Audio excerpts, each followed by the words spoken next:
Half ಹೆಲ್ಮೆಟ್ಗಳನ್ನು Bhadravati ಪೊಲೀಸರು ನಾಶ ಮಾಡಿದ್ದಾರೆ.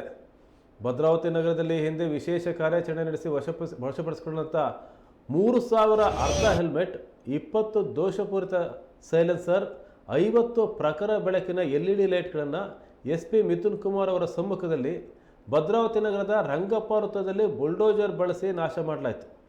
ದೋಷಪೂರಿತ ಹೆಲ್ಮೆಟ್ ಬಳಸಬೇಡಿ, ಸಂಚಾರಿ ನಿಯಮ ಪಾಲಿಸಿ ಅನ್ನೋ ಸಂದೇಶವನ್ನು ಪೊಲೀಸರು ಸಾರ್ವಜನಿಕರಿಗೆ ನೀಡಿದರು. ಈ ವೇಳೆ ಅಡಿಷನಲ್ SP ಅನಿಲ್ ಕುಮಾರ್ ಬೋಮರೆಡ್ಡಿ ಸೇರಿದಂತೆ ಹಲವು ಪೊಲೀಸ್ ಅಧಿಕಾರಿಗಳು ಹಾಜರಿದ್ದರು.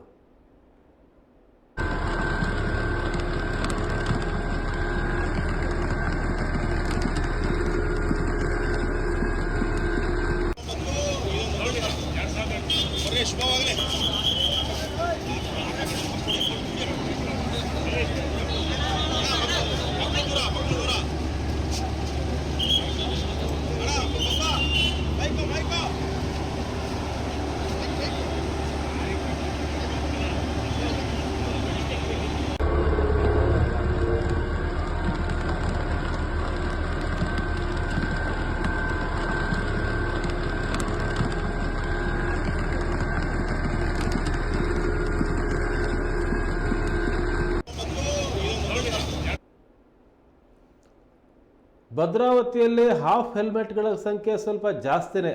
ಯಾಕೆ ಅಂದರೆ ಅದೊಂದು ಕೈಗಾರಿಕಾ ಪ್ರದೇಶ. ಹಾಗಾಗಿ ಕೈಗಾರಿಕೆಗಳಲ್ಲಿ ಸುರಕ್ಷತೆಗಾಗಿ ಹಾಫ್ ಹೆಲ್ಮೆಟ್ಗಳನ್ನು ಬಳಸ್ತಾರೆ. ಸಾಮಾನ್ಯವಾಗಿ ಕೈಗಾರಿಕೆಗಳಲ್ಲಿ ಫುಲ್ ಹೆಲ್ಮೆಟ್ ಬಳಸುವ ಸಾಧ್ಯತೆ ಕಡಿಮೆ, ಹಾಫ್ ಹೆಲ್ಮೆಟ್ ಬಳಸ್ತಾರೆ. ಹಾಗಾಗಿ ಅದೇ ಹಾಫ್ ಹೆಲ್ಮೆಟನ್ನು ಧರಿಸಿಕೊಂಡು ರಸ್ತೆಯಲ್ಲಿ ದ್ವಿಚಕ್ರ ವಾಹನದಲ್ಲಿ ಓಡಾಡುವವರ ಸಂಖ್ಯೆ ಜಾಸ್ತಿ. ಹಾಗಾಗಿ ಭದ್ರಾವತಿಯಲ್ಲಿ ಹಾಫ್ ಹೆಲ್ಮೆಟ್ ಧರಿಸೋ ಸಂಖ್ಯೆ ಜಿಲ್ಲೆಯ ಬೇರೆ ಯಾವುದೇ ಭಾಗಕ್ಕಿಂತ ಜಾಸ್ತಿ ಇದೆ. ಹಾಗಾಗಿನೇ ಅಲ್ಲಿ ಸರಿಸುಮಾರು 3,000 ಹಾಫ್ ಹೆಲ್ಮೆಟ್ ವಶಕ್ಕೆ ಪಡಿಸ್ಕೊಂಡಿದ್ರು. ಆಮೇಲೆ ಆ ಎಲ್ಲ ಹಾಫ್ ಹೆಲ್ಮೆಟ್ಗಳನ್ನು ಮತ್ತು ದೋಷಪೂರಿತ ಸೈಲೆನ್ಸರ್ಗಳಿದ್ದು, ಅಂದರೆ ಸಿಕ್ಕಾಪಟ್ಟೆ ಸೌಂಡ್ ಮಾಡ್ತಕ್ಕಂಥ ಸೈಲೆನ್ಸರ್ ಇರುತ್ತಲ್ಲ, ಆ ಸೈಲೆನ್ಸರ್ 20 ದೋಷಪೂರಿತ ಸೈಲೆನ್ಸರ್ಗಳನ್ನು ವಶಪಡಿಸ್ಕೊಂಡಿದ್ದಾರೆ. ಆಮೇಲೆ LED ಲೈಟ್ಗಳು ಬೈಕಿಗೆ, ಟೂ ವೀಲರ್ಗೆ, ಕಾರಿಗೆ ಭಾರಿ ಬೆಳಕಬೇಕು, ಭಾಳ ಪ್ರಖರವಾದ ಬೆಳಕಬೇಕು ಅಂತೇಳಿ LED ಲೈಟ್ ಚೆಕ್ಶೆ ಮಾಡ್ಕೊಂಡಿರ್ತಾರೆ. ಅಂತಹ 50 LED ಲೈಟ್ಗಳನ್ನು ವಶಪಡಿಸ್ಕೊಂಡಿದ್ರು. ಇದನ್ನೆಲ್ಲ ಯಾಕೆ ಸಾರ್ವಜನಿಕರ ಮುಂದೆ ಪೊಲೀಸರು ನಾಶ ಮಾಡ್ತಾಯಿದ್ದಾರೆ ಅಂತಂದರೆ, ಎಲ್ಲೋ ಯಾರಿಗೂ ಗೊತ್ತಾಗ್ದನ್ನ ಕೆಲಸವನ್ನು ಮಾಡ್ಬೋದಿತ್ತು. ಆದರೆ ಹಾಫ್ ಹೆಲ್ಮೆಟ್ ಹಾಕೋದು ತಪ್ಪು, ಅದನ್ನು ಹಾಕಿರೋ ನಾವು ಅದನ್ನು ವಶಕ್ಕೆ ತಗೋತೀವಿ, ಅದನ್ನು ನಾಶ ಮಾಡ್ತೀವಿ ಅನ್ನುವಂಥ ಸಂದೇಶವನ್ನು ಕೊಡಬೇಕಾಗಿತ್ತು ಪೊಲೀಸರು.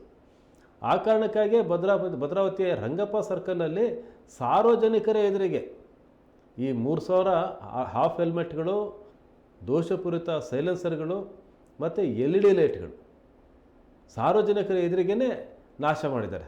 ಒಂದು ರೀತಿ ಸಾರ್ವಜನಿಕರಿಗೆ ಸಂದೇಶ ಕೊಡುವಂಥ ಒಂದು ಮಾರ್ಗ ಇದು. ನಿಮ್ಮ ಹತ್ರನೂ ಹಾಫ್ ಹೆಲ್ಮೆಟ್ ಇದ್ದರೆ ಈಗಲೇ ಅದನ್ನು ಮನೇಲಿಟ್ಬಿಡಿ.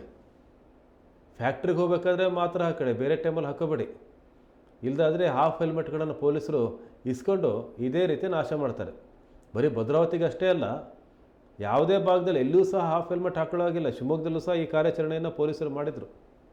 ಈಗ ಭದ್ರಾವತಿಯಲ್ಲಿ ಏನು ಕಾರ್ಯಾಚರಣೆ ಮಾಡಿದರೆ ಆ ಸಂದರ್ಭದಲ್ಲಿ SP ಮಿಥುನ್ ಕುಮಾರ್, ಆಮೇಲೆ ಅಡಿಷನಲ್ SP ಅನಿಲ್ ಕುಮಾರ್ ಬೋಮರೆಡ್ಡಿ ಸೇರಿದಂತೆ ಹಲವು ಅಧಿಕಾರಿಗಳು ಹಾಜರಿದ್ದರು.